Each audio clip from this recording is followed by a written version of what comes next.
Ireland is holding two referendums on International Women's Day, including one regarding the removal of language about women that many find sexist from the Constitution. Here's what you need to know.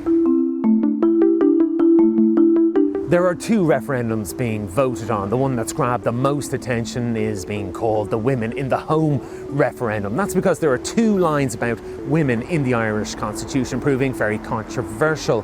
The first one says that by her life in the home, woman gives the state a support without which the common good cannot be achieved. The other line states that mothers shouldn't be forced to work through economic necessity to the detriment or to the neglect of their duties in the home. So you can see why in 2024 that kind of language is regarded as very outdated and sexist. The proposal is to delete all of that from the Constitution and replace it with a provision recognising carers within the family and pledging that the state shall strive to support them.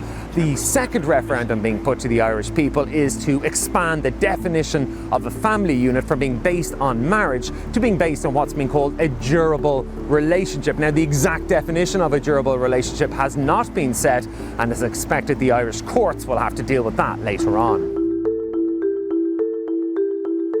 Basically none, or at least that's what many people here in Ireland seem to think. If you ask many people if they're in favour of scrapping the outdated language in the Constitution, they often agree, but if you ask them what tangible difference it will make in their lives, the answer is often just a shrug. But the no side in this campaign argue that changing the Constitution will have many impacts on Irish society. They say it dilutes the role of the mother in the Constitution, and they say that the language around carers is too vague and actually gets the government out of having to support them financially. On redefining family as a durable relationship, again, the vagueness is being criticised, and also issues around inheritance, tax and the reunification of asylum seekers' families are all being raised. The government has faced lots of criticism for not communicating clearly with the electorate, for not getting the language in the referendum proposals right, and for failing to really explain what proper, tangible, real impacts it may have on people's lives.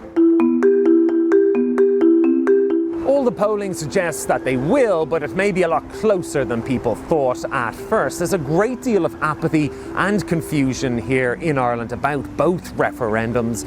In Ireland, we've had pretty seismic referendums in the past, including legalising same-sex marriage in 2015, and then 3 years later, legalising abortion by referendum as well. Back then, the stakes were high and the outcome was very clear to the Irish public, and that's something that can't be said of this referendum. It's anticipated that the turnout could be very low, perhaps less than 40%, and that always tends to favour the no side. So the proposals may go through, but there's little wonder that many in the Irish government here in Dublin are feeling pretty nervous ahead of this vote.